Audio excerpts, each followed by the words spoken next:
ابو قبشہ انماری رضی اللہ تعالیٰ عنہ سے روایت ہے کہ انہوں نے رسول صلی اللہ علیہ وسلم سے سنا، آپ صلی اللہ علیہ وسلم فرماتے تھے کہ 3 باتیں ہیں جن پر میں قسم کھاتا ہوں، اور ان کے علاوہ ایک اور بات ہے جس کو میں تم سے بیان کرنا چاہتا ہوں، بس تم اس کو یاد کر لو۔ جن 3 باتوں پر میں قسم کھاتا ہوں ان میں ایک تو یہ ہے کہ کسی بندے کا مال صدقے کی وجہ سے کم نہیں ہوتا۔ کوئی شخص اپنا مال راہ خدا میں دینے کے سبب سے کبھی مفلس و ندار نہیں ہوگا، بلکہ اس کے مال میں برکت ہوگی، اور جس خدا کی راہ میں وہ صدقہ کرے گا وہ اپنے خزانے غیب سے اس کو دیتا رہے گا۔ اور دوسری بات یہ ہے کہ نہیں ظلم کیا جائے گا کسی بندے پر ایسا ظلم جس پر وہ مظلوم بندہ صبر کرے، مگر اللہ تعالیٰ اس کے عوض برا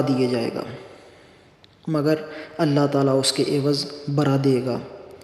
اس کی عزت یعنی اللہ تعالیٰ نے یہ قانون مقرر فرمایا ہے کہ جب کسی بندے پر ناحق کوئی ظلم کیا جائے اور اس کو ستایا جائے اور وہ بندہ صبر کرے تو اللہ تعالیٰ اس کے عوض اس کی عزت و رفعت دنیا میں بھی بڑھائے گا۔ اور تیسری بات یہ ہے کہ نہیں کھولے گا کوئی بندہ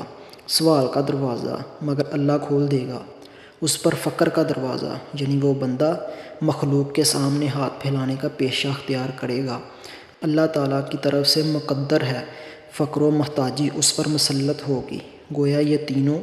اللہ کے ایسے اٹل فیصلے ہیں کہ رسول صلی اللہ علیہ وسلم نے فرمایا کہ میں ان پر قسم کھا سکتا ہوں۔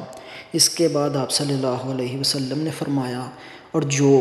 بات میں ان کے علاوہ تم سے بیان کرنا چاہتا تھا جس کو تمہیں یاد کر لینا اور یاد رکھنا چاہیے، وہ یہ ہے کہ دنیا 4 قسم کے آدمیوں کے لیے ہے، یعنی اس دنیا میں 4 طرح کے آدمی ہیں۔ ایک وہ بندہ جن کو اللہ نے مال دیا ہے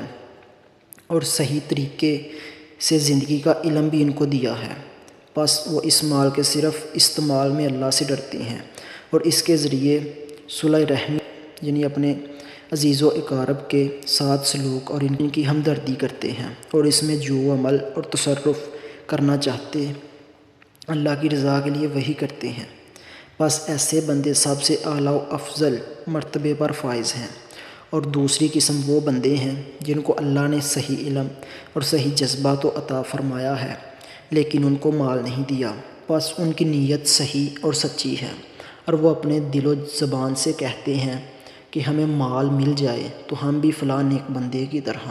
اس کو کام میں لائیں، اور اللہ کی ہدایت کے مطابق وہ جن اچھے مصارف میں صرف کرتا ہے ہم بھی انہی میں صرف کریں، بس ان دونوں کا اجر برابر ہے۔ یعنی دوسری قسم کے ان لوگوں کو حسن نیت کی وجہ سے پہلی قسم والوں کے برابر ہی ثواب ملے گا،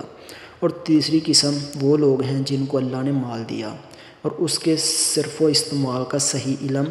اور صحیح جذبہ نہیں دیا، بس وہ نادانی کے ساتھ اور خدا سے بے خوف ہو کر اس مال کو اندھا دھند غلط راہوں میں خرچ کرتے ہیں،